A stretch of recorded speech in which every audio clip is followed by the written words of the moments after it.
Friends அஸ்ஸலாமு அலைக்கும். இன்றைக்கி என்ன செய்ய போகிறோம்னா, இன்றைக்கி வெள்ளை சோளத்தை வச்சு மாவரைச்சி இட்லி தோசை ஊற்ற போகிறோம். வாங்க எப்படின்னு பார்க்கலாம். வாங்க வீடியோக்குள்ளே போகலாம்.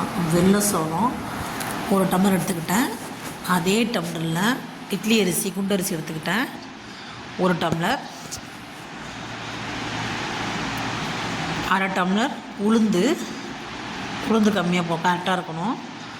அந்த ரெண்டுக்கும் சமமான அளவு உளுந்து இதான், அரை டம்ளர் தான் போடணும். வெந்தயம் 2 டேபிள் ஸ்பூன் போட்டுங்க. போட்டு நல்லா ஒரு 6 மணி நேரம் ஊறணும். நல்லா கழுவிட்டு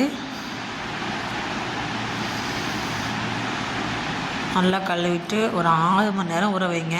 நல்லா கழுவி ஊற்றுங்க. 6 மணி நேரம் நல்லா ஊற வச்சு எடுத்துக்கலாம்.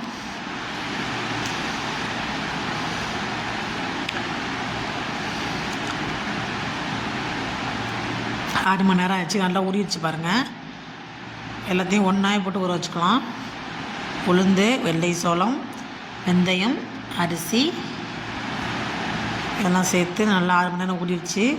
கிரைண்டரில் போட்டு நல்லா மையாக அரைச்சிக்கலாம்.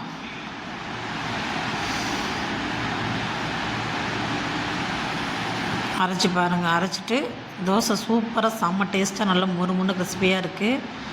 நல்லா டேஸ்ட்டாக இருக்குது. இட்லியும் சூப்பராக வந்துச்சு. நம்ம நார்மல் இட்லி தோசை மாதிரி தான் இருக்குது. நல்லா டேஸ்ட்டாக இருக்குது. அதில் சோளம் வெள்ளை சோளம் போட்டிருக்கோம், அதனால் நல்லா டேஸ்ட்டாக இருக்குது. நீங்களும் வாங்கி ட்ரை பண்ணி பாருங்கள். தோசையும் சூப்பராக வருது, இட்லியும் சூப்பராக வந்துச்சு. நல்லா தோசை முறுமுன்னு சூப்பராக வந்துச்சு. டேஸ்ட்டாக இருந்துச்சு, நல்லா இருந்துச்சு. ட்ரை பண்ணி பாருங்கள்.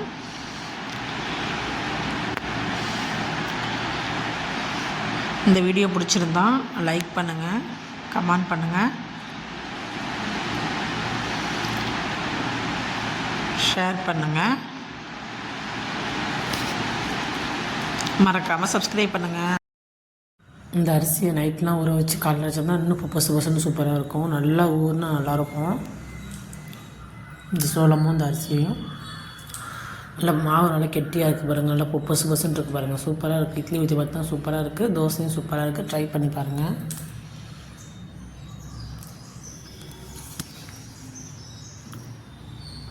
இந்த வீடியோ பிடிச்சிருந்தா லைக் பண்ணுங்கள், கமெண்ட் பண்ணுங்கள், ஷேர் பண்ணுங்கள், மறக்காமல் ட்ரை பண்ணுங்கள்.